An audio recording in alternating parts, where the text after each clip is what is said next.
Good morning दोस्तों। आज हम यहाँ पर क्लास 10th के एक महत्वपूर्ण सवाल की ओर चलते हैं। प्रश्न है, रासायनिक साम्य क्या है और रासायनिक साम्य को प्रभावित करने वाले कारक को समझाइए। तो चलते हैं, हम स्टार्ट करते हैं आज का वीडियो। ये हमारा पहला वीडियो है। तो रासायनिक साम्य एक उत्क्रमणीय अभिक्रिया में अभिकारकों और उत्पादकों के मध्य जब सांद्रता स्थिर हो जाती है तो इस स्थिति को हम रासायनिक साम्य कहते हैं। अर्थात रासायनिक साम्य में क्या होता है, अग्र अभिक्रिया और पश्च अभिक्रिया की दर क्या होती है, एक समान हो जाती है। जैसे कि जब उत्क्रमणीय अभिक्रिया में अग्र और पश्च अभिक्रिया की दरें एक समान हो जाती है और सांद्रता की स्थिति में जब कोई परिवर्तन नहीं होता है तो इस स्थिति को हम क्या कहते हैं, रासायनिक साम्य कहते हैं। जैसे एक इसका उदाहरण लेते हैं, जैसे H2 + I2 is equal to, जो ये अग्र और पश्च दोनों में क्या होगी, दोनों तीर का निशान होगा और ये इंडिकेट करता है हमारी साम्य अवस्था को। तो क्या बन जाता है, ये 2HI बन जाता है। तो इसका ये रासायनिक साम्य की किस में मदद करता है, तो यह मदद करता है हमारा जो रासायनिक अभिक्रिया के जो व्यवहार है उसको समझने में रासायनिक साम्य हमारा मदद करता है। तो रासायनिक साम्य किसे कहते हैं, ये हमारा पूरा एक रासायनिक साम्य किसे कहते हैं उसको समझ में आ गया होगा। फिर से एक बार समझा देता हूँ। रासायनिक साम्य में क्या हो, जब एक उत्क्रमणीय अभिक्रिया में अग्र और पश्च अभिक्रिया की दर क्या हो जाती है, बराबर हो जाती है, एक समान हो जाती है और इसमें इसकी सांद्रता में क्या होता है, कोई परिवर्तन नहीं होता है। तो इस स्थिति को हम क्या कहते हैं, रासायनिक साम्य कहते हैं। उदाहरण के रूप में हमने लिया है। इसी प्रकार से एक और उदाहरण बताते हैं। PCl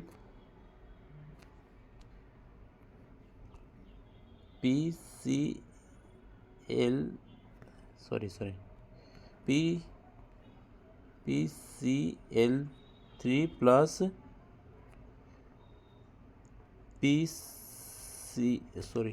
Cl2।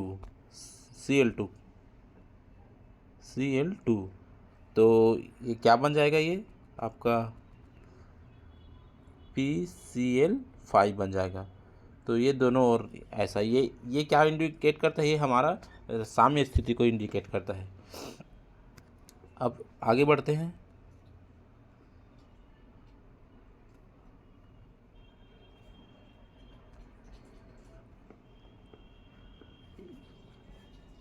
रासायनिक साम्य को प्रभावित करने वाले कारक। तो सबसे पहला कारक क्या है, तापमान। तापमान में क्या होगा, तापमान, इसके लिए दो कंडीशन, जब अभिक्रिया क्या है, कैसी अभिक्रिया होगी, उसमें क्षेपीय अभिक्रिया होगी। कैसी अभिक्रिया होगी, उसमें क्षेपीय अभिक्रिया में है जब तापमान बढ़ाने से क्या होता है, साम्य बाईं ओर चला जाता है, मतलब बाईं ओर कहने से अभिकारक की ओर प्रतिस्थापित हो जाता है। और जबकि ऊष्माशोषी अभिक्रिया में, कौन सी अभिक्रिया में, ऊष्माशोषी अभिक्रिया में, ऊष्माशोषी अभिक्रिया में क्या होता है, ऊष्माशोषी अभिक्रिया में जब तापमान बढ़ाते हैं तो साम्य किधर ट्रांसफर हो जाता है, साम्य हमारा बाईं ओर अर्थात उत्पाद की ओर विस्थापित हो जाता है।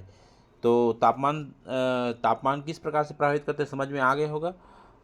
तापमान हमारा क्या है, अभिक्रिया के हिसाब से तापमान प्रभावित करते हैं। तो जब उसमें क्षेपीय अभिक्रिया में जब तापमान बढ़ाया जाता है तो हमारा जो साम्य अवस्था वो किस ओर ट्रांसफर हो जाता है, तो यह हमारा बाईं ओर ट्रांसफर हो जाता है। किस ओर, बाईं ओर। बाईं ओर कहने से मतलब बाईं ओर अभिकारक की ओर विस्थापित हो जाता है। और जब ऊष्माशोषी अभिक्रिया में हम तापमान बढ़ाते हैं तो साम्य किधर ट्रांसफर हो जाता है, साम्य हमारा दाईं ओर, कहने का मतलब दाईं ओर उत्पाद की ओर ट्रांसफर हो जाता है। तो हमको पता है हमारा जब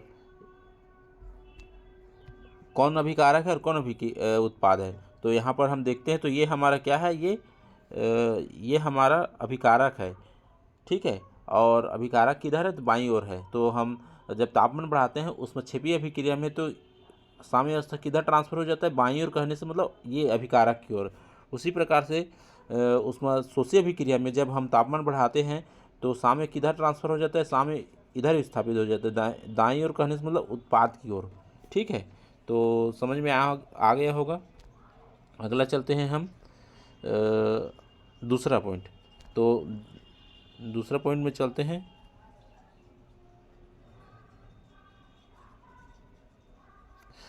दाब की ओर।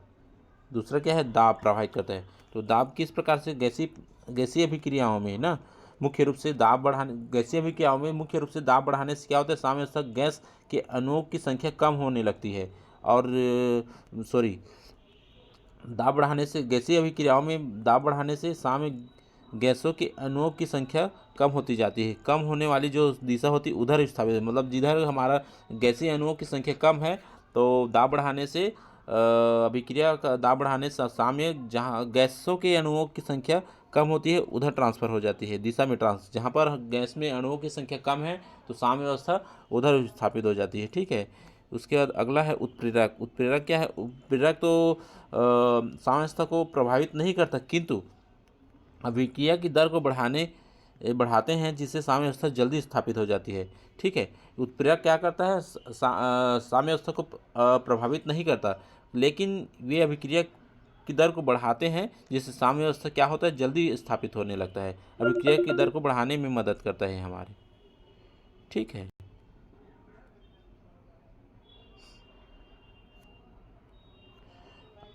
आगे चलते हैं हम।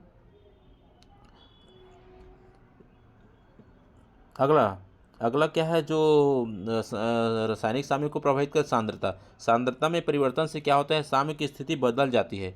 क्या हो जाती है, साम्य की स्थिति बदल जाती है। सांद्रता बढ़ाने से साम्य उस दिशा में विस्थापित हो जाता है, उस दिशा में स्थापित हो जाता है। किस दिशा में, उस दिशा में स्थापित हो जाता है जहाँ सांद्रता क्या होती है, कम होती है। सांद्रता क्या हमारा कम होती है, सांद्रता हमारा कम होती है, उस दिशा में ये क्या हो जाता है, विस्थापित हो जाता है। जैसे कि यहाँ सांद्रता कम होती है उधर विस्थापित हो जाता है। ठीक है। सांद्रता में परिवर्तन से, सांद्रता में परिवर्तन से साम्य की स्थिति क्या होती है, बदल जाती है। और सांद्रता बढ़ाने से साम्यावस्था उस दिशा में स्थापित हो जाता है जहाँ सांद्रता क्या होती है, सांद्रता हमारा कम होता है। ठीक है, उस दिशा में। तो आगे बढ़ते हैं अब अगला है अक्रिय गैस। अक्रिय गैस क्या करता है, हमारा स्थिर आयतन में अक्रिय गैस साम्यावस्था को प्रभावित नहीं करता, मतलब किस स्थित आयतन पर, मतलब स्टेबल जो आयतन होता है वहाँ पर ये प्रभावित नहीं करता है। तो आशा करता हूँ यह एक बहुत इम्पोर्टेंट प्रश्न है और आशा करता हूँ कि यह आपको समझ में आया होगा। तो इसी तरह हमारे वीडियो पे बने रहिए। हम आशा करते हैं यह आपको समझ में आया होगा। अगले ही वीडियो हम जल्द लाएंगे और प्लीज़ हमारे चैनल को लाइक कीजिए, सब्सक्राइब कीजिए और दोस्तों में शेयर कीजिए। धन्यवाद।